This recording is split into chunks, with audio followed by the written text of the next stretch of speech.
السلام علیکم ورحمۃ اللہ وبرکاتہ۔ ان الحمد للہ وحدہ والصلاۃ والسلام علی من لا نبی بعد۔ اما بعد فاعوذ باللہ من الشیطان الرجیم۔ بسم اللہ الرحمن الرحیم۔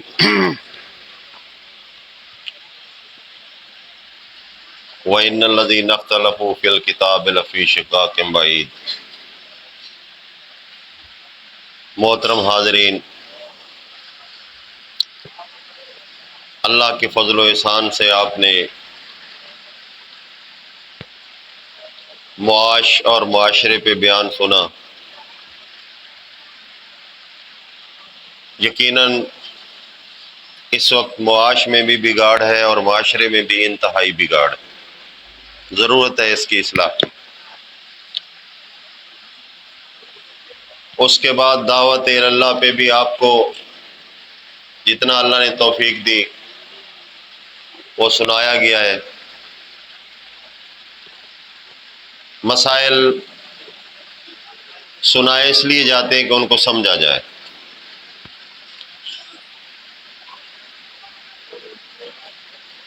میرا عنوان آج کچھ تھوڑا سا مختلف ہے، آپ کی توجہ چاہوں گا۔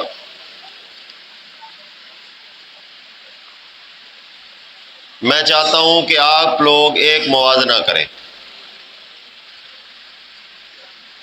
جو اللہ پاک نے ہر انسان کے دماغ کے اندر ایک ترازو رکھی ہے۔ الہما فجورہا و تقواہا، اللہ فرماتے ہیں کہ اس کو برائی اور تقوی کا الہام کر دیا گیا۔ برے سے برا آدمی بھی جب اپنی آنکھ سے برائی کو دیکھتا ہے تو وہ ضرور فیصلہ کر دیتا ہے کہ یہ ہے برائی، چاہے وہ خود برا ہو۔ اور برے سے برا آدمی جب اچھائی دیکھتا ہے، وہ اچھائی نہ کرے لیکن وہ کہتا ہے کہ اچھائی ہے، اچھا ہو رہا ہے۔ یہ ایک اللہ کی دی ہوئی توفیق ہے اور اللہ کا دیا ہوا ایک بہت بڑا انعام ہے۔ آج ہم نے اس سے کام لینا ہے بحیثیت ایک مسلم۔ آپ کو دعوت ہے،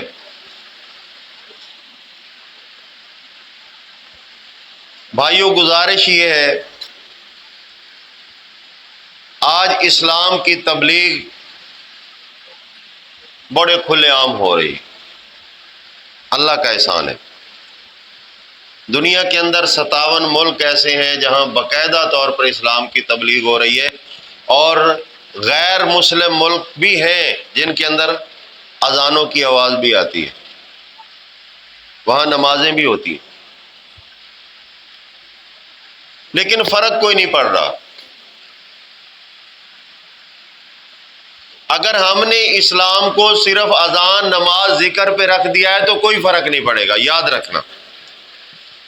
امریکہ اسلام کا دشمن ہے، مسلمانوں کا دشمن ہے۔ کیا امریکہ کے ملک کے اندر مسجدیں نہیں ہیں؟ گورنمنٹ بنوا کے دے رہی،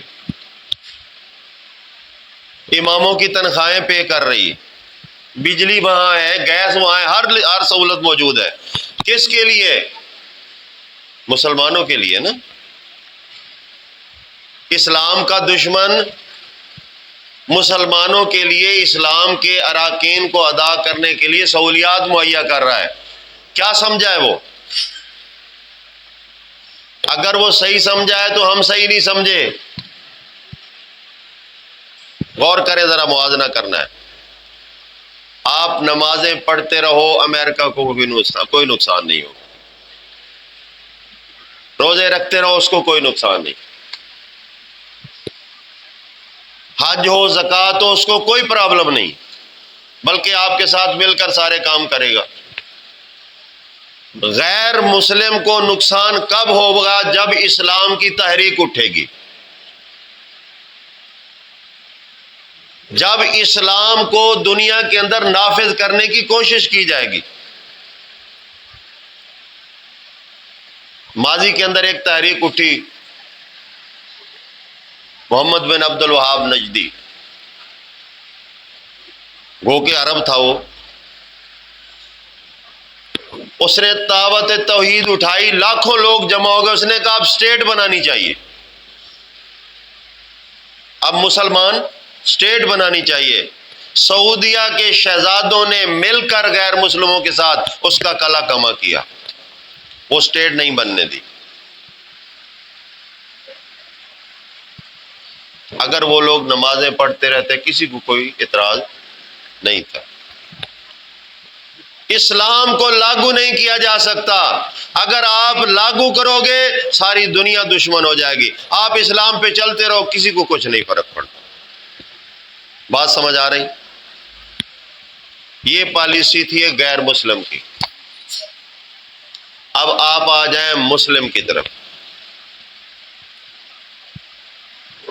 اسلام کو لاگو نہ کرو، اپنا اپنا مذہب لے کر پھرتے رہو، کوئی اعتراض نہیں، اپنا چھوڑو نہیں، کسی کو چھیڑو نہیں، یہ ایک مقولہ ہے۔ اہل تشیع یہ مقولہ بولے گا کس کے لیے؟ اپنے دفاع کے لیے۔ کوئی کچھ کرتا رہے، اگر کوئی ماتم نہیں کرتا نہ کرے، میں تو کر رہا ہوں، مجھے کوئی تنگی نہیں ہونی چاہیے۔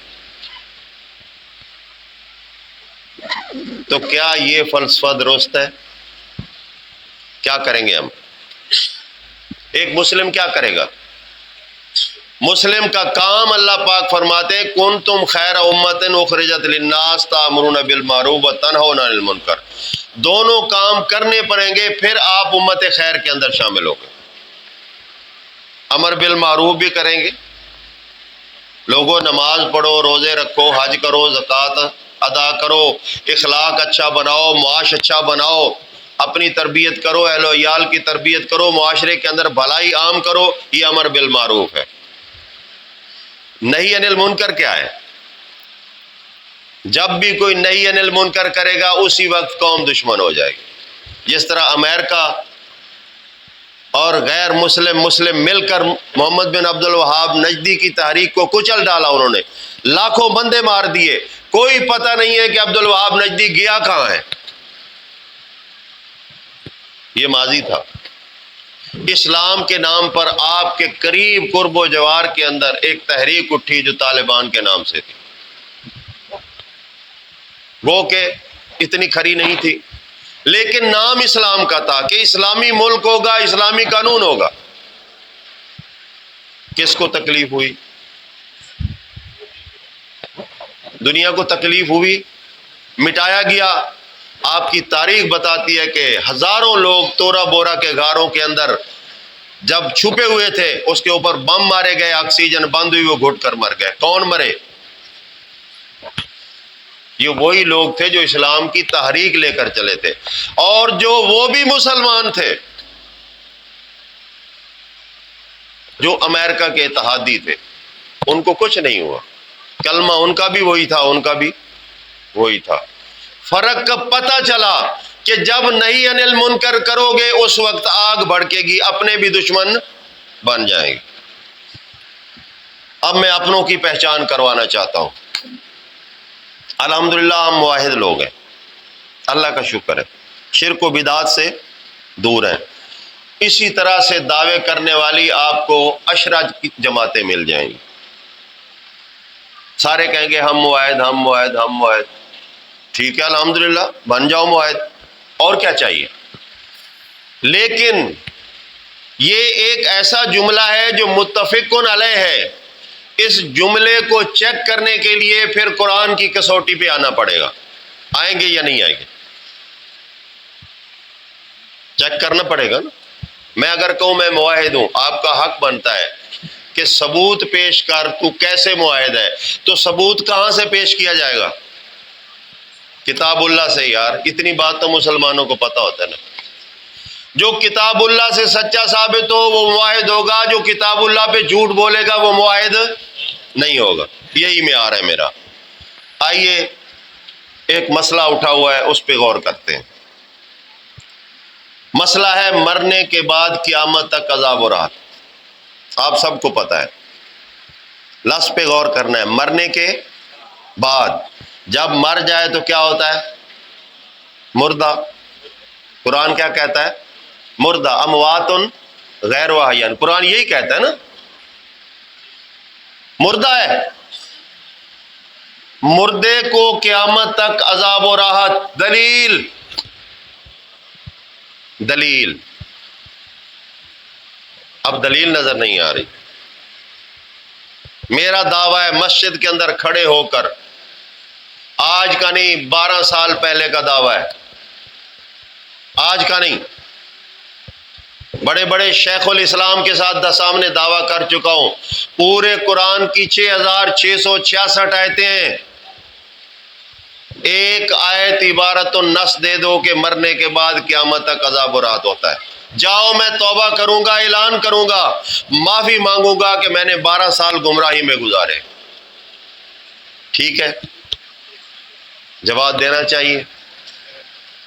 اگر کوئی جواب نہ دے پائے تو پھر اگلا پہلو کیا ہے؟ معاہد ثابت کرے۔ اگر وہ واقعی معاہد ہے، جواب نہیں دے پا رہا، تو پھر اللہ کی کتاب کی بات سن لے۔ وہ بات کیا ہے؟ غور کریں ذرا۔ قرآن حکیم ایک شکوہ کرتا ہے، افتؤمنون ببعض الکتاب وتکفرون ببعض۔ کتاب پہ ایمان کون لاتا ہے؟ جو مومن مسلمان ہوتا ہے، کافر ایمان نہیں لاتا۔ اب ایمان میں 2 کیٹیگری آ گیا تھی۔ اللہ فرماتا ہے تؤمنون بالکتاب کلہ، مومن جو ہوتا ہے وہ پوری کتاب کو مانتا ہے، اور جس کے اندر ٹیڑھ ہوتا ہے وہ بعض کتاب کو مانتا ہے اور بعض کو نہیں ماننے سے کیا مراد ہے؟ ایک بندہ کہے گا یہ قرآن حکیم، اس کا ایک ایک حرف سچا ہے، یہ ماننا تو نہیں ہے، یہ تو کوئی ماننا نہیں۔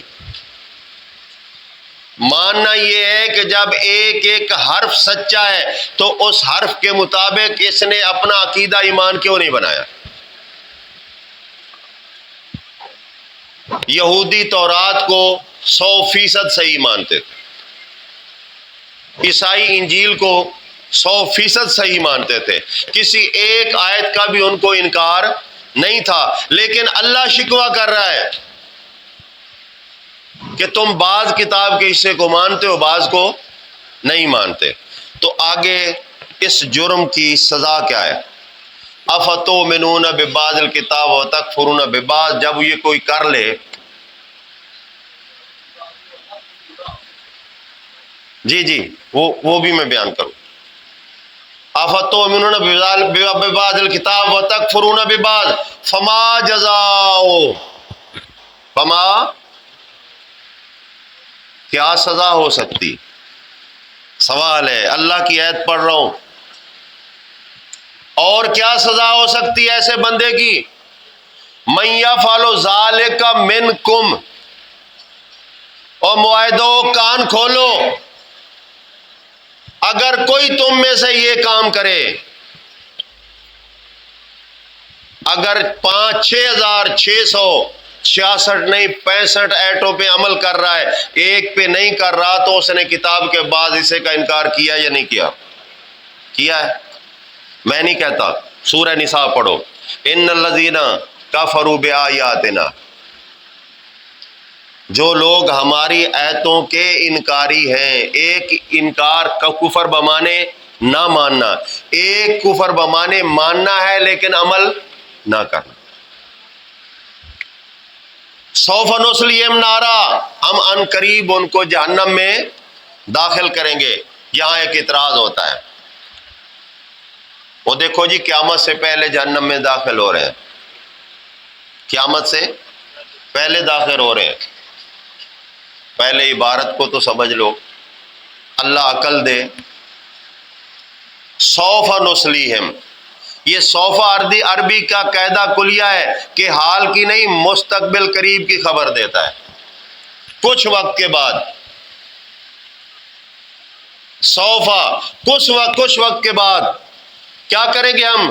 نصلیہم، ہم ان کو داخل کریں گے نارا، آگ میں۔ کلما نضجت جلودہم، جب ان کی کھالیں گل جائیں گی۔ بدلناہم جلودن، یہاں ایک چکر چلایا جاتا ہے، آپ غور کریں ان باتوں کے اوپر، یہ باتیں آپ کے سامنے آ سکتی ہیں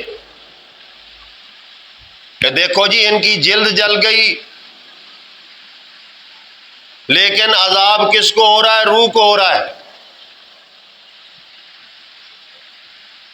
اللہ پاک ہر چیز کو علیحدہ علیحدہ بیان فرماتا ہے۔ جہاں جلد کی بات آتی ہے تو وہ کور ہوتا ہے، جہاں اندر والا حصہ ہوتا ہے اس کی بات آتی ہے پھر عظام ہوتا ہے، ہڈیاں۔ جہاں پٹھوں گوشت کی بات آتی ہے اس کو لحم کہا جاتا ہے۔ اگر آپ اور گہرائی میں چلے جائیں تو اللہ پھر اندر والے حصے کو قلب کا نام دیتا ہے۔ یہ سب سے زیادہ اندر محفوظ ہے، جلد کے اندر، گوشت کے اندر، ہڈیوں کے اندر، پورے طے بطے کر کے اللہ پاک اس کو محفوظ کرتا ہے۔ تو یہ وہ دل ہے، اللہ نے گوشت کی بات نہیں کی، ہڈی کی بات نہیں کی، صرف کور کی بات کی ہے۔ اور یہ کور جب نہ بھی ہو تب بھی انسان اندر سے ہے، لیکن جب کور گل جائے گا اللہ اس انسان کو دوبارہ کور دے دے گا تاکہ اس عذاب کا مزہ چکھتے رہے۔ تو یہ بات کیا موت کے بعد قیامت تک کے لیے ہے یا قیامت کے بعد جہنم کی بات ہے؟ سمجھ آ رہی بات کی؟ اللہ کی آیت کو بدلا گیا۔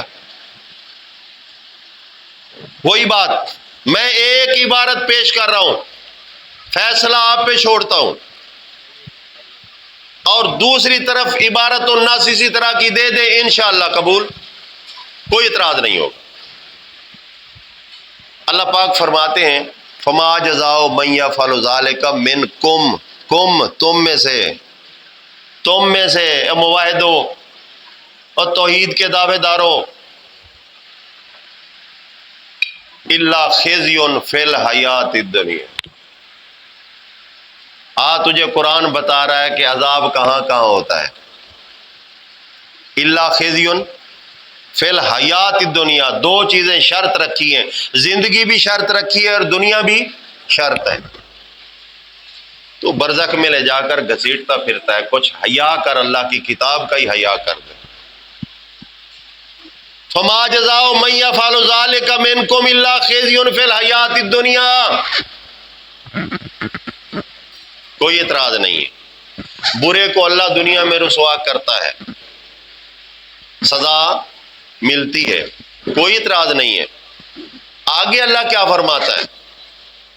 اللہ کی آیات کے ساتھ مذاق اور کھلواڑ پیش کرنے والوں کو دنیا میں ذلیل کیا جائے گا۔ وَيَوْمَ الْقِيَامَةِ، یہ واو بطور عطف کے آئی ہے، تیرا برزخی عذاب ختم ہو گیا، قرآن نے اڑا دیا ہے۔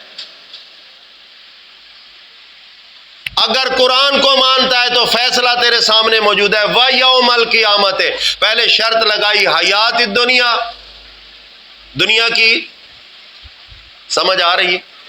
دنیا کی زندگی۔ اب دنیا کی زندگی کے بعد اگلی سزا کب ہے؟ وَيَوْمَ الْقِيَامَةِ یردون، جاؤ علمی دنیا کو چیلنج کرو، چیک کرو، آپ کو گرامر کیا کہتی ہے، آپ کو علم کیا کہتا ہے کہ وہ پھیرے جائیں گے، پھیرے جا نہیں رہے، پھیرے پلٹائے جائیں گے۔ تو جب جائیں گے آئے گا تو مستقبل بن جائے گا۔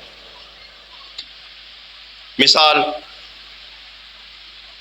میں گھر جا رہا ہوں، یہ حال ہے۔ میں گھر جاؤں گا، یہ کیا ہے؟ مستقبل ہے۔ تو اللہ پاک کیا فرماتے ہیں؟ یردون، ابھی نہیں، شرط کس کی ہے؟ یوم القیامت، یوم القیامت یردون الی اشد العذاب، یردون الی اشد العذاب، یہ پلٹائے جائیں گے قیامت والے دن شدید عذاب۔ اب یہاں ایک اعتراض ہوتا ہے، کیا اعتراض ہے؟ کہ جی وہ شدید عذاب قیامت والا ہے، ہلکا عذاب برزخ والا ہے۔ بات ہے نا، کرنے والے کر دیتے ہیں، کرنے والے کر دیتے، لیکن بات وہی ہوتی ہے جو اثر رکھے، جو دلیل ہو۔ اس سے پہلے کیا ہوا؟ اس سے پہلے یہ کہ حیات الدنیا، دنیا کے اندر رسوائی، کیا رسوائی عذاب نہیں ہے؟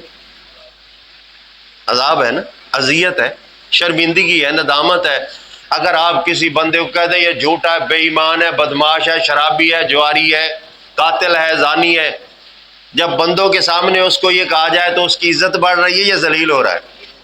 ذلیل ہو رہا ہے۔ یہ دنیا کے عذاب کے مقابلہ کے اندر اشد العذاب وہ قیامت کا ہے، نہ کہ برزخ کا ہے۔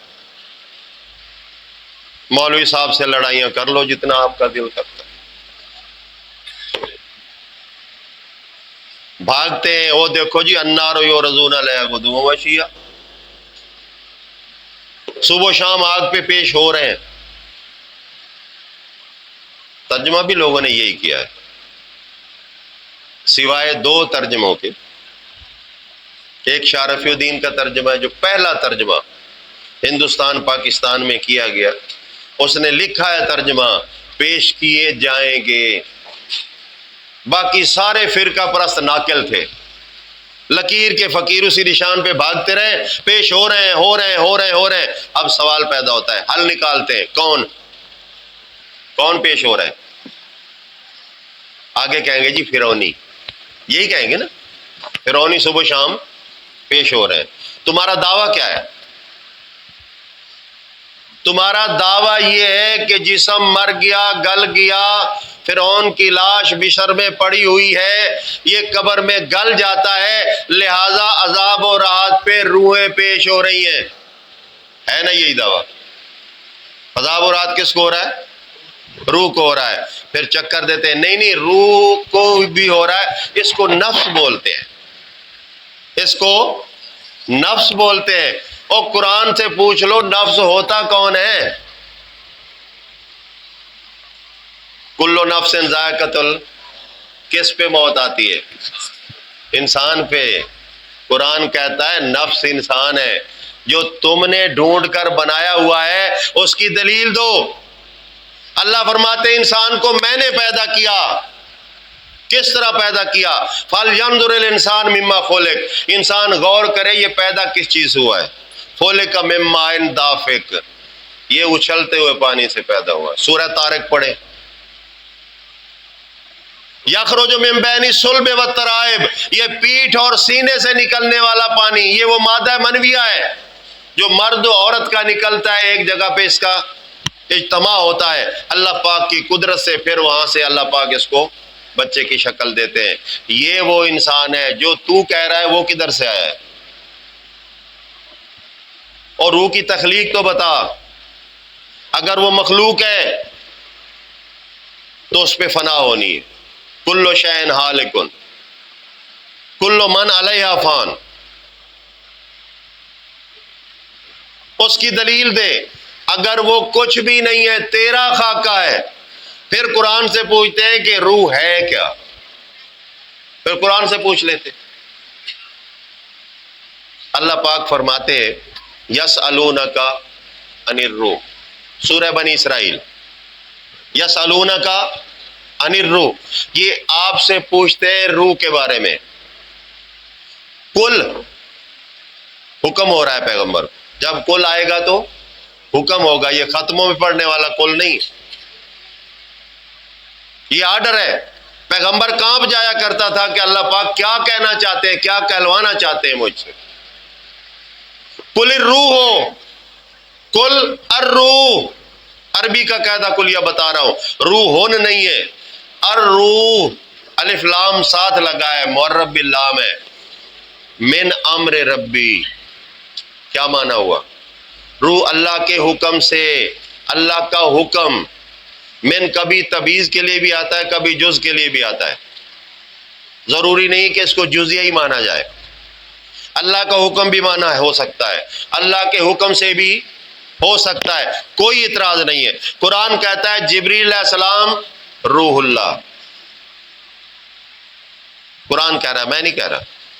عیسیٰ علیہ السلام روح اللہ، اللہ کا حکم روح۔ آپ یہ بتاؤ کہ جس کو نکال کے عذاب و راحت دیتے ہو قرآن نے کہاں کہا ہے؟ یہ سوال ہے۔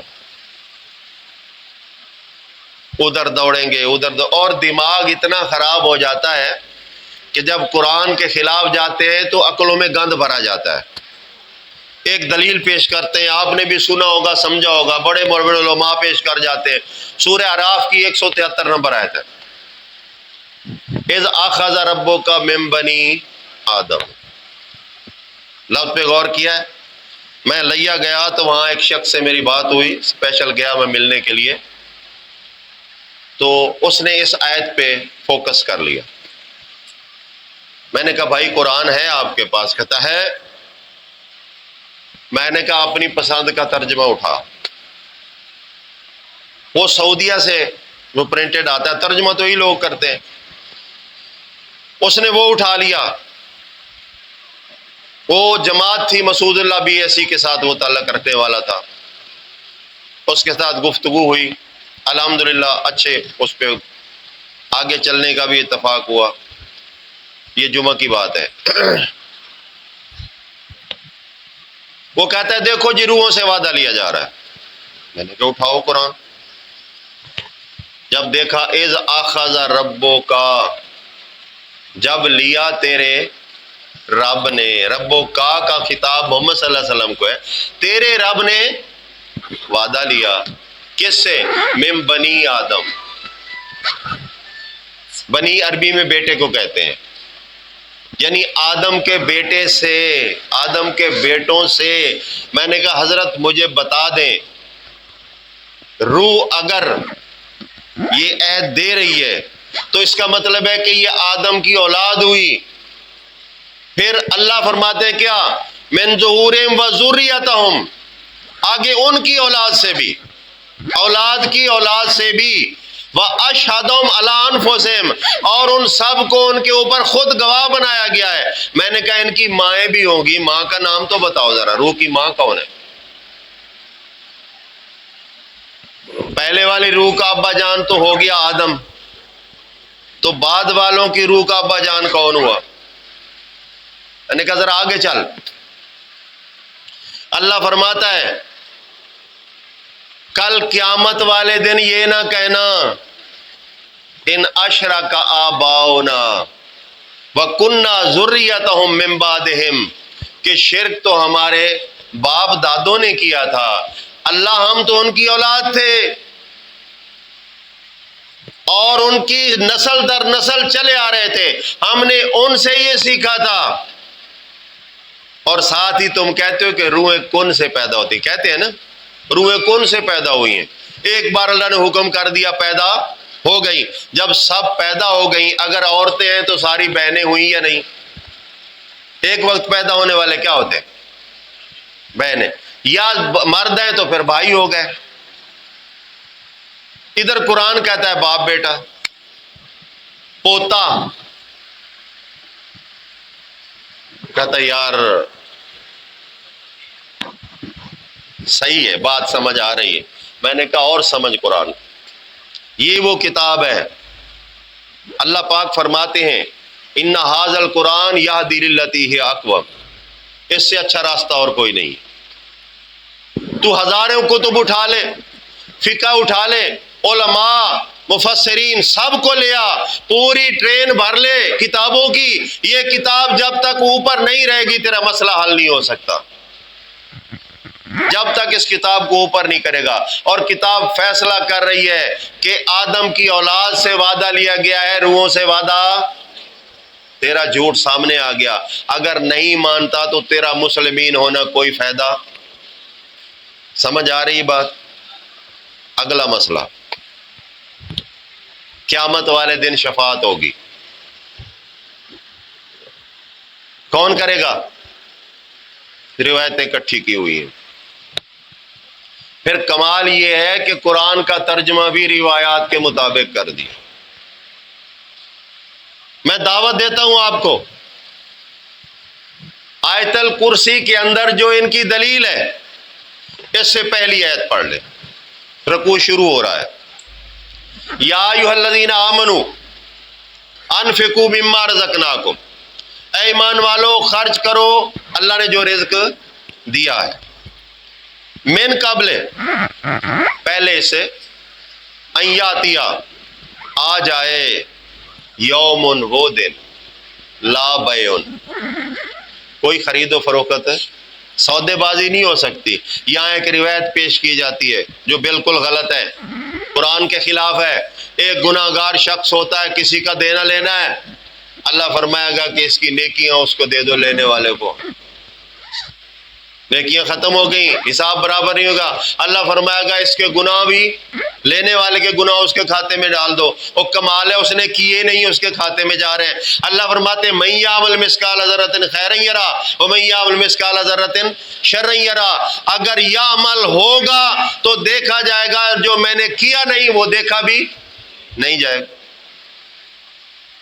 یہ تو ہمارا حال ہے، ہم اللہ کی کتاب پہ ایمان رکھتے ہیں۔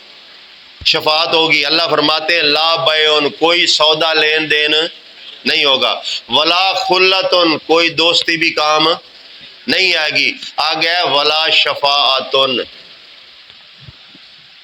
تینوں پہ نکرہ ہے۔ عربی کے قائد بتا رہا ہوں، ریکارڈنگ ہو رہی ہے، اپنے بڑے عالم کو جا کر دکھاؤ، سناؤ، اس کو کہو کہ اس کا معنی کرے۔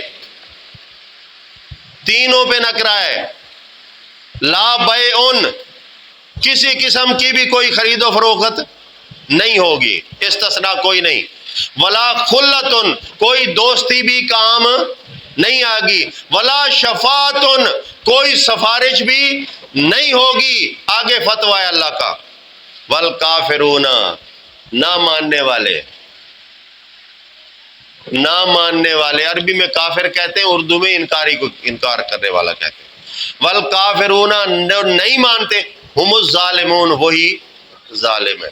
تو مومن مسلمین بنا پھرتا ہے شفاعت مان کر، قرآن کہتا ہے تو ظالم ہے۔ جہاں شفاعت آئے گی، سفارش آئے گی، وہاں عدل کا قتل ہو جائے گا۔ اللہ پاک قیامت والے دن عدل فرمائیں گے یا سفارش؟ آگے چل کر قرآن کے ساتھ قرآن ٹکرا دیا، پچھلی آیت کا ترجمہ ٹھیک کر گئے، اب آیت الکرسی آ گئی، من ذا الذی یشفع عندہ الا باذنہ، کیونکہ شرک کا گند اندر موجود تھا۔ کون ہے جو سفارش کر سکے؟ یہاں من نے چیلنج کیا، اللہ کا چیلنج ظالم ترجمہ کرنے والے تو خود توڑا ہے اور کہہ رہا ہے الا استثنائیہ ہے، جس کو اللہ اجازت دے۔ قرآن سفارش کو شرک کہہ رہا ہے۔ اب قرآن شرک اور کفر کی اجازت اللہ کی طرف منسوب کرے، یہ ہو سکتا ہے؟ نہیں ہو سکتا۔ آپ کہیں گے دلیل، دلیل دیتا ہوں، سورہ یونس پڑھے، معاہدوں کی مشہور تبلیغ والی آیت ہے، وَيَعْبُدُونَ مِن دُونِ اللَّهِ مَا لَا يَضُرُّهُمْ وَلَا يَنفَعُهُمْ، یہ اللہ کے علاوہ ان کی عبادت کرتے جو ان کو نہ نفع دے سکتے ہیں نہ نقصان دے سکتے ہیں۔ وَيَقُولُونَ هَؤُلَاءِ شُفَعَاؤُنَا عِندَ اللَّهِ، دعویٰ کیا ہے کہ یہ ہمارے سفارشی ہوں گے اللہ کے نزدیک۔ آج تو بھی کہتا ہے عند اللہ، اگر اللہ کی مرضی سے سفارش ہو تو قبول ہو جائے گی، اللہ اجازت دے گا۔ اللہ کیا فرما رہا ہے؟ یہ دعویٰ مشرکین مکہ کا تھا، اللہ فرما رہا ہے سبحانہ و تعالی عما، کیا بات ہے، ابھی بھی قرآن سمجھ نہیں آیا یار، ابھی بھی سفارشوں کا عقیدہ لے کے بیٹھا ہوا۔ یہ جرم کس کے اندر موجود ہے؟ اور مسلمان سارے ہی ہیں، جو کہتا ہے مسلمین، اس کو کہے جو المسلمین کہتا ہے۔ عذاب و رات کا عقیدہ کس کا ہے؟ دوسرے کو چھوڑ دے، تمہاری داڑیاں سفید ہو گئی، ان کو کافر مشرک کہتے کہتے، لیکن جو اپنے آپ کو موحد کہتے ہیں، اور کبھی ہم بھی کہا کرتے تھے ان سے بڑے موحد اور کوئی نہیں ہے، لیکن قرآن کا جو متن ہے اس کو جب بگاڑا گیا، اللہ نے جب سمجھ دی، ہم نے توبہ کر لی، ہاتھ کھڑے کر لیے، اب ہم کہتے ہیں کہ دوسرے کی طرف انگلی اٹھاتے ہو، یہ 3 انگلیاں تمہاری طرف جا رہی ہیں۔ اللہ کے قرآن کو بدلتے ہو، بعض حصے کو مانتے ہو، بعض کو نہیں مانتے۔ عذاب و رات کا عقیدہ بھی المسلمین کا ہے۔ آگے شفاعت کا عقیدہ بھی المسلمین کا ہے۔ تیسری بات بتاتا ہوں، تیسری بات سنیے، قرآن کے علاوہ کتب حدیث ان کے اندر وحی موجود ہے، یہ دعویٰ ہے ان کا۔ بعض لوگ کہتے ہیں ساری، وہ تو المسلمین سے باہر ہے، جو 4 فرقے بڑے ہیں نا، وہ تو ساری اس کو وہی مانتے، لیکن المسلمین ان سے باہر ہیں۔ پھر کہتے ہیں جی نماز کہاں سے لوگے، روزہ کہاں سے لوگے، تو سارا کچھ۔ میرا ایک دوست تھا، اب بھی زندہ ہے، اکٹھے بیٹھتے تھے، تحقیق کرتے۔ میں نے کہا یار یہ تاریخ کی کتابیں قرآن کے مقابل تو نہیں آ سکتی۔ توبہ توبہ توبہ، ہوئے ہوئے ہوئے، رمضان صاحب بم پھٹ جائے گا، یہ بات دوبارہ نہ کہنا۔ میں نے کہا کیا ہو گیا ہے؟ کہتا تم حدیث کی کتابوں کو تاریخ کی کتاب کہتے ہو۔ میں نے کہا عقل کے تھوڑے ذرا یہ بتا کہ حدیث کی کتابیں اوپر سے نازل ہوئی یا لکھی گئی ہیں؟ لکھی گئی ہیں۔ تو میں نے کہا جو لکھی جائے وہ تاریخ نہیں ہوتی، وہ تاریخ ہے۔ اس کے اندر سے ہم نے ڈھونڈنا ہے کہ رسول اللہ کا عمل کون سا ہے، رسول اللہ کی بات کون سی ہے۔ یہ دونوں چیزیں اللہ کی نازل کردہ کتاب کے تابع آئیں گی تو پھر وہ حدیث رسول ہوگی۔ اگر اللہ کی کتاب کے اینٹی آئیں گی، یہ تو تاریخ بھی نہیں مانتا میں، تو ظلم ہے یہ۔ تاریخ تو پھر بھی کسی قوم کی تاریخ ہوتی ہے، کسی مذہب کی تاریخ ہوتی ہے، علاقے کی تاریخ ہوتی ہے۔ آپ دیکھ لیں آپ کے شہر ملتان کی تاریخ ہے، لوگ بتائیں گے راجہ داہر رہتا تھا، فلاں تھا، فلاں تھا، فلاں، لکھی ہوئی ہے نا، اسی طرح یہ بھی لکھی ہوئی ہے۔ پھر اس تاریخ کو تم جتنی اہمیت دے رہے ہو کسی صحابی نے نہیں دی۔ جاؤ میں چیلنج کرتا ہوں، یہ تاریخ مدینے میں نہیں لکھی گئی، یہ تاریخ مکے میں نہیں لکھی گئی، یہ تاریخ عراق کے اندر لکھی گئی ہے، یہ کوفہ کے اندر لکھی گئی ہے۔ اب میں سوال کرتا ہوں، تم کہتے ہو نماز کہاں سے ملے گی، روزہ کہاں سے ملے گا، نکاح کہاں سے ملے گا؟ 250 سال کے عرصے کے اندر کیا لوگوں نے نماز نہیں پڑھی تھی؟ اس وقت تاریخ نہیں تھی، اس وقت یہ کتابیں نہیں تھیں۔ یہ تو نبی صلی اللہ علیہ وسلم کے فوت ہونے کے بعد 250 سال کے بعد یہ سلسلہ چلا ہے۔ 3 سنہرے دور گزرتے ہیں، صحابہ کا دور، کوئی اعتراض نہیں آ سکتا ان پہ۔ صحابہ پہ تبرہ کرنا اللہ کو ناراض کرنا ہے۔ کیا ہم یہ کہہ سکتے ہیں کہ حدیث کے بغیر صحابہ نماز ہی غلط پڑھتے تھے؟ کہہ سکتے ہیں؟ نہیں کہہ سکتے۔ صحابہ کو تابعین نے دیکھا ہے، وہ صحابہ کے شاگرد ہیں۔ کیا ہم کہہ سکتے ہیں کہ صحابہ کے شاگردوں نے نماز غلط پڑھی کیونکہ ان کے پاس کتاب نہیں تھی؟ پھر تبع تابعین آتے ہیں، تبع تابعین بھی بغیر عمل کے گزر گئے، ان کے نہ نکاح ہوئے، نہ ان کی نمازیں ہوئی، نہ روزے، کیونکہ ان کے پاس کتاب نہیں تھی۔ کیا بات ہے، اتنے بڑے لوگوں کو تو ایک سائیڈ پہ کر کے کھڈے لائن لگا کے صرف اپنی بات کو سچا کرنا چاہتا ہے، کل قیامت والے دن جواب دینا پڑے گا۔ اللہ فرماتے ہیں یہ کتاب ہے، ان ھذا القرآن یہدی للتی ہی اقوم، یہ کتاب تمہیں سیدھا راستہ دے گی۔ یہ نبی کو بھی راستہ دینے والی ہے، صحابی کو بھی راستہ، تابی کو بھی، تبع تابی کو بھی، مولوی کو بھی، پیر کو بھی، قیامت تک آنے والے ہر متقی پرہیزگار شخص کو سبق سیدھا راستہ دینے والی یہ کتاب ہے۔ اور کوئی کتاب، اور کتابیں معاون ہو سکتی ہیں، میں کسی کی کوشش کو انکار نہیں کرتا، لیکن وہ انسانی کوشش ہے، یہ اللہ کا فیصلہ ہے۔ ادھر نقص آ سکتا ہے، ادھر نقص نہیں آ سکتا۔ ہمیشہ گڑبڑ والی چیز کو اچھی چیز کے سامنے رکھا جاتا ہے، دیکھا جاتا ہے اس کا رنگ وہی ہے، اس کی جسامت وہی ہے، اس کے اندر جو خوشبو آ رہی ہے پھر وہ ساری چیز وہی ہے، پھر کہا جائے گا ہاں اس جیسی ہے۔ بیمار کیلا، لاغر جس کے اندر گلے پھسے ہوئے داغ ہوں، ایک صحت مند کیلے کے سامنے بٹھا دو اور کو یہ دونوں بھائی ہیں، ان کی صحت ایک جیسی ہے، کوئی مان لے گا؟ نہیں مانے گا، کیونکہ بیمار تو پھینکا بھی جا سکتا ہے، وہ خراب ہے نا، لوگ نہیں کھاتے، کراہت کرتے ہیں، لیکن صحیح کو کوئی نہیں پھینکتا۔ پہلے تو اپنا ایمان عقیدہ چیک کر کہ تیرے ایمان لانے کے بعد صحیح کتاب تجھے کون سی معلوم ہوئی ہے، بتا دو یار۔ صحیح کتاب قرآن۔ آج اس کو ایک سائڈ پہ لگا کر تو اپنی فقہ، اپنے علماء اور اپنے بزرگوں کابرین کو لیے پھرتا ہے، اللہ کا خوف نہیں ہے؟ یہدی السبیل، یہ ہے وہ راستہ بتانے والی کتاب۔ آگے چلیے تیسرا مسئلہ۔ ہاں تیسرا ہو گیا، یعنی یہ منزل من اللہ ہے، اس کے علاوہ اور کوئی منزل من اللہ میں نہیں کہتا، قرآن کہتا ہے۔ 3 چیلنج ہیں۔ فاتو بسورت، 2 دفعہ کہا، ایک دفعہ کہا فاتو بعشر سورت، 10 صورتوں جیسی ایک کتاب لاؤ، ایک صورت جیسی ایک کتاب لاؤ اگر سچے ہو۔ وَادْعُوا شُهَدَاءَكُم مِّن دُونِ اللَّهِ، اللہ کے علاوہ سارے مددگار، یہاں شہداء بمانے مددگار ہیں، نبی بھی بلا لو، ولی بھی بلا لو، جبریل کو بھی بلا لو، آ سکتا ہے تو میکال کو بھی بلا لو، سب کو بلا لو، اللہ کو ایک طرف کرو، باقی سب کو بلا کے ایک صورت بناؤ۔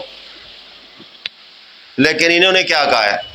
انہوں نے کہا کہ یہ بخاری جو ہے یہ اسی طرح ہے جیسے کتاب اللہ ہے۔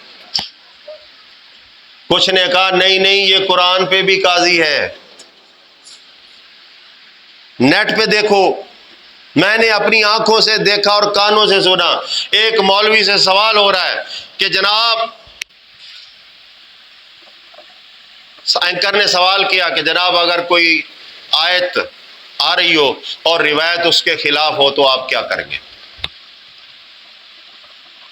اس نے کہا اگر ایک روایت، ایک حدیث 10 آیتوں کے بھی خلاف ہو تو ہم 10 آیتیں چھوڑ دیں گے، اس حدیث کو نہیں چھوڑیں گے۔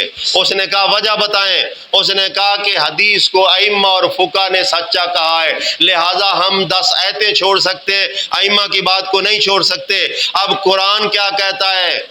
من اصدق من اللہ قیلا، اللہ سے زیادہ سچی بات اور کس کی ہو سکتی ہے؟ تو ائمہ کو سچا مانتا ہے، قرآن اللہ کو سچا مانتا ہے، بتا کس کی بات مانے گا؟ حدیث کو وہی ماننے والے المسلمینوں، یا تو تم المسلمین نہیں ہو، یہ نام کے اہل کتاب، وہ اہل کتاب پیچھے آ رہے ہیں نا۔ اہل کا معنی کیا ہوتا ہے؟ جو لائق ہو۔ آج ایک گروہ پھرتا ہے اہل قرآن، سنا ہوگا آپ نے، اہل قرآن۔ میں کہا کرتا ہوں وہ اہل قرآن نہیں ہے، نا اہل قرآن ہے۔ جو قرآن کی بات ہی نہ مانے، اس کی تعویل کرے، وہ اہل کہاں؟ تو اسی طرح یہ نااہل لوگ اللہ کی وحی کے ساتھ یہ مذاق کرتے ہیں۔ اللہ کے نازل کردہ کلام کے علاوہ اب کائنات کے اندر کوئی حرف بھی وحی کا موجود نہیں ہے۔ ہاں اگر کوئی وحی آئی تھی ذات کی حد تک ہمارا ایمان ہے، محمد رسول اللہ صلی اللہ علیہ وسلم کا گھر کا مسئلہ تھا، وحی آئی تھی، ہمیں کوئی اعتراض نہیں، ذاتی مسئلہ تھا۔ مریم کے اوپر وحی آئی، ہمیں کوئی اعتراض نہیں ہے۔ شہد کی مکھی پہ وحی آئی، ہمیں کوئی اعتراض نہیں ہے، اس کے لیے دین کا کوئی معاملہ نہیں ہے آپ کے ساتھ۔ موسیٰ علیہ السلام کی ماں پہ وحی آئی، ہمارا ایمان ہے، ہمیں کوئی اعتراض نہیں ہے۔ ہم تو آنے والی وحی کو بھی مانتے ہیں، آنے والی وحی کو بھی۔ دماغ ہل گیا ہوگا کہ یار آپ کہہ رہے ہیں کتاب پوری ہے، اب کس کے لیے وحی آئے گی؟ اللہ فرماتا ہے بِأَنَّ رَبَّكَ أَوْحَىٰ لَهَا، پڑھے نا سورہ زلزال، اذا زلزلت الارض زلزالها واخرجت الارض اثقالها وقال الانسان ما لها یومئذ تحدث اخبارا۔ 4 پوائنٹ دینے کے بعد 5واں پوائنٹ یہ دیا بِأَنَّ رَبَّكَ أَوْحَىٰ لَهَا، یہ اس لیے ہوگا کہ تیرا رب وحی کرے گا، حکم کرے گا کہ یہ سب کچھ نکال۔ اس کا مطلب ہے ابھی وحی آنی ہے، لیکن وہ زمین کے لیے، ہمارے لیے یہی وحی کافی ہے۔ اگر کوئی کتابی شکل کے اندر کسی چیز کو وحی مانتا ہے، اس سے بہت بڑا گمراہ اور کوئی۔ مسلمین کا چوتھا مسئلہ، نبی صلی اللہ علیہ وسلم جنت میں زندہ ہے، یہ چوتھا مسئلہ ہے. ایک دفعہ کلیجے کو ہاتھ پڑتا ہے. پھر قیاس ہے کہ دیکھو شہید جنت میں زندہ ہے، یہ نبی تو شہید سے زیادہ اہم ہوتا ہے، یہ کیوں نہیں زندہ؟ پہلا سوال یہ، پہلے شہید کو جنت میں زندہ ثابت تو کر. جہاں چیلنج ہے قرآن کا. جس کو قرآن جنت کا داخلے کی خبر دے رہا ہے وہ شہید ہے ہی نہیں. سورہ یاسین کے اندر قیل ادخل الجنہ آیا نا، اس سے پہلے کیا ہے؟ وہ شخص اپنا ایمان پیش کر رہا ہے، پیغمبروں کی مدد کر رہا ہے، اور پھر کیا کہتا ہے؟ مالی لا اعبد الذی فطرنی والیہ ترجعون. مجھے کیا ہوا جس رب نے مجھے پیدا کیا ہے، میں نے مر کر اسی کے سامنے پیش ہونا ہے. اتخذ من دونہ آلیہ، میں اس کو چھوڑ کر اور الہ بناؤں اور مددگار بناؤں. ان یردنی الرحمن بضر، اگر رحمان مجھے کوئی تکلیف دینا چاہے، لا تغنی عنی شفاعتہم شیئا ولا ھم ینقذون. دونوں عقیدے اس نے بیان کیے. نہ وہ میری سفارش کر سکیں گے، نہ مجھے. اور یاسین سورت پڑھ رہا ہوں جو تم مرنے والے پہ پڑھتے ہو، یہ زندوں کے لیے ہے، عقل مندوں کے لیے، سمجھنے والوں کے لیے. دونوں چیزیں وہ مومن بندہ بیان کر رہا ہے. اگر مجھے رحمان پکڑ لے، نہ کسی کی سفارش کام آ سکتی ہے، نہ کوئی بچا سکتا ہے. اب یہ اپنی تبلیغ پیش کر رہا ہے. انی اذل فی ضلال مبین. پھر کہتا ہے اگر میں یہ کر لوں تو میں تو کھلا گمراہ ہو گیا، میں تو مارا گیا.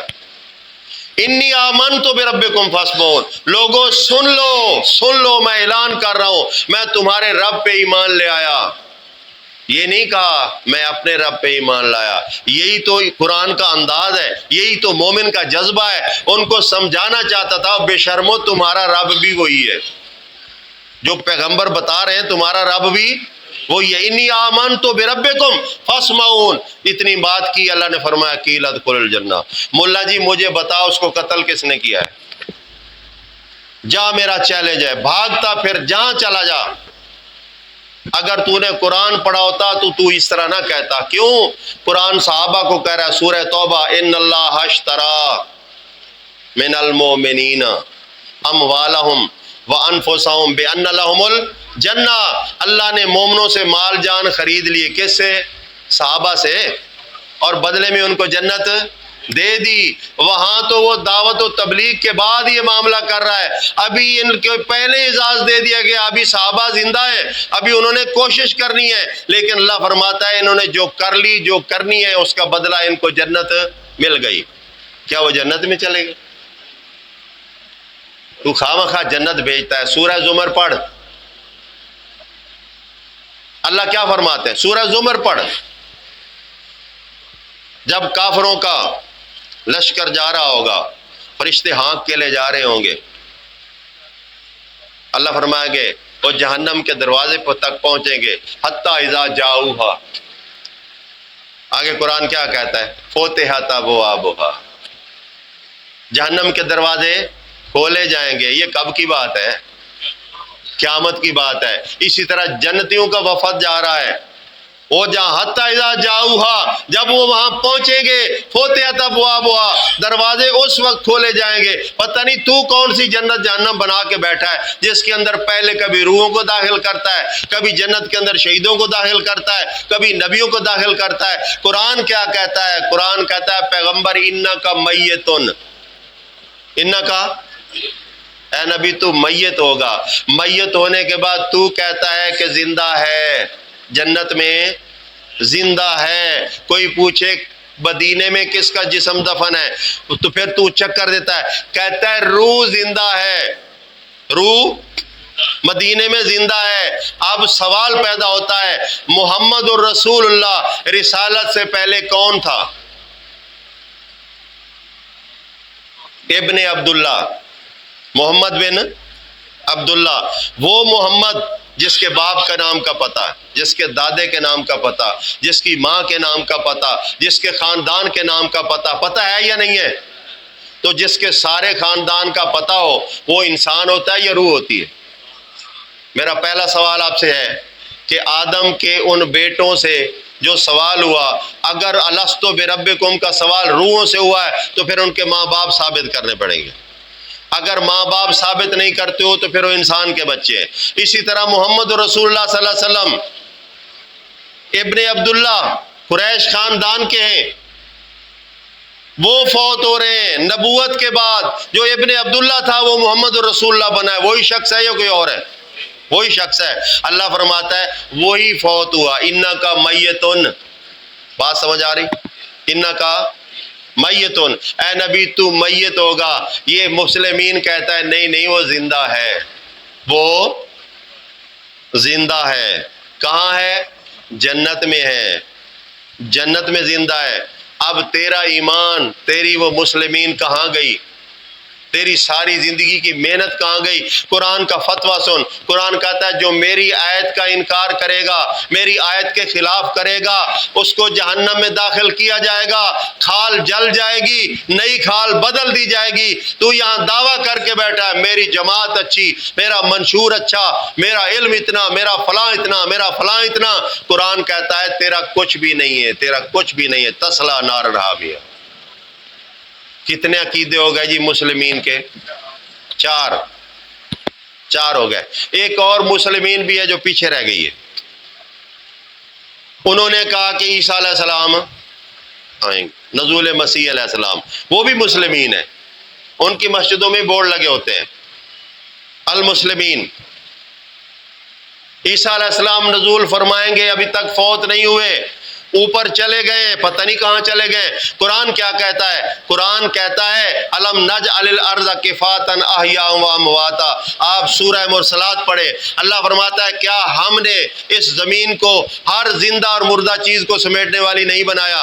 اگر عیسیٰ علیہ السلام زندہ ہیں پھر بھی زمین پہ، اگر مر گئے تو پھر بھی زمین پہ۔ کیوں کہ زمین سے ہی پیدا کیے گئے، منہا خلقناکم، اوپر جانے کی ضرورت نہیں ہے۔ یہ مسئلہ اور لمبا ہو جائے گا، معراج وغیرہ یہ وہ اوپر جانا، ساری چیزوں کی یہ رد کرتا ہے۔ تو مسیح علیہ السلام آئیں گے، کیا کریں گے؟ دجال کو قتل کریں۔ یہ دجال اتنا بڑا بدماش ہے جو محمد رسول اللہ صلی اللہ علیہ وسلم اور اتنی فوج سے قتل نہیں ہوا۔ حالانکہ تاریخ بتاتی کئی دجال ہیں۔ دجال کا معنی کیا تھا؟ جھوٹا، جھوٹ بولنے والا، دھوکہ اور فریب کرنے والا۔ آج بھی دجال موجود ہے، عیسیٰ علیہ السلام نہیں آئے۔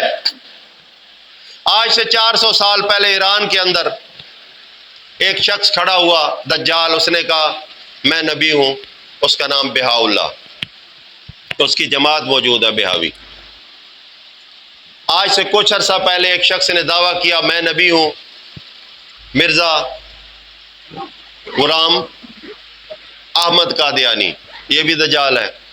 ابھی 5 سال پہلے ایک شخص نے دعویٰ کیا میں احمد عیسیٰ ہوں، اور اس نے کہا کہ میرے اوپر جو کتاب نازل ہوئی ہے وہ یعنی الکتاب ہے۔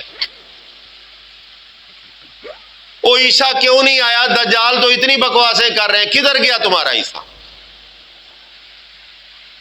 قرآن فیصلہ کر دیتا ہے، قرآن کا فیصلہ ہے، سورہ صف پڑھ لے۔ عیسیٰ علیہ السلام کی دعوت اللہ بیان کرتا ہے کہ وہ کہہ رہے ہیں وَمُبَشِّرًا بِرَسُولٍ يَأْتِي مِن بَعْدِي، میں اس رسول کی خبر دے رہا ہوں جو میرے بعد آئے گا، میرے بعد، اسمہ احمد، نام اس کا احمد ہوگا۔ اللہ پاک نے اس کو نام احمد دیا ہے اور خاندان نے اس کو نام محمد دیا ہے۔ پیغمبر کی زبانی محمد صلی اللہ علیہ وسلم کی آمد کی خبر عیسیٰ علیہ السلام دے رہے ہیں اور کہہ رہے ہیں میرے بعد آئے گا۔ اگر آج عیسیٰ علیہ السلام آ جاتے ہیں قرآن کی آیت غلط ہو جائے گی یا نہیں؟ سمجھ آ رہی ہے؟ یہ ہے المسلمین کی کارستانی ہے۔ اب کیا ان کا ساتھ دینا چاہیے؟ سوال ہے، میں نہیں کہتا، قرآن کہتا ہے یا ایھا الذین آمنوا اتقوا اللہ وکونوا مع الصادقین، سورہ توبہ کی آیت پڑھ لیں قرآن۔ اے ایمان والو اللہ سے ڈرو اور سچ کا ساتھ دو۔ تو آپ چیک تو کریں بھائی، لکیر کے فقیر بنے ہوئے ہمارا وہ امیر، ہمارا وہ امیر، ہمارا وہ امیر۔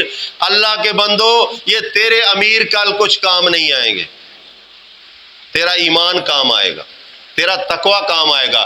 اس کتاب کے ساتھ استحکام کر، اللہ فرماتے ہیں اعتصام بالکتاب رکھو واعتصموا بحبل اللہ جمیعا ولا تفرقوا. میں فرقے کی دعوت نہیں دیتا، نہ فرقہ بننا چاہتا ہوں.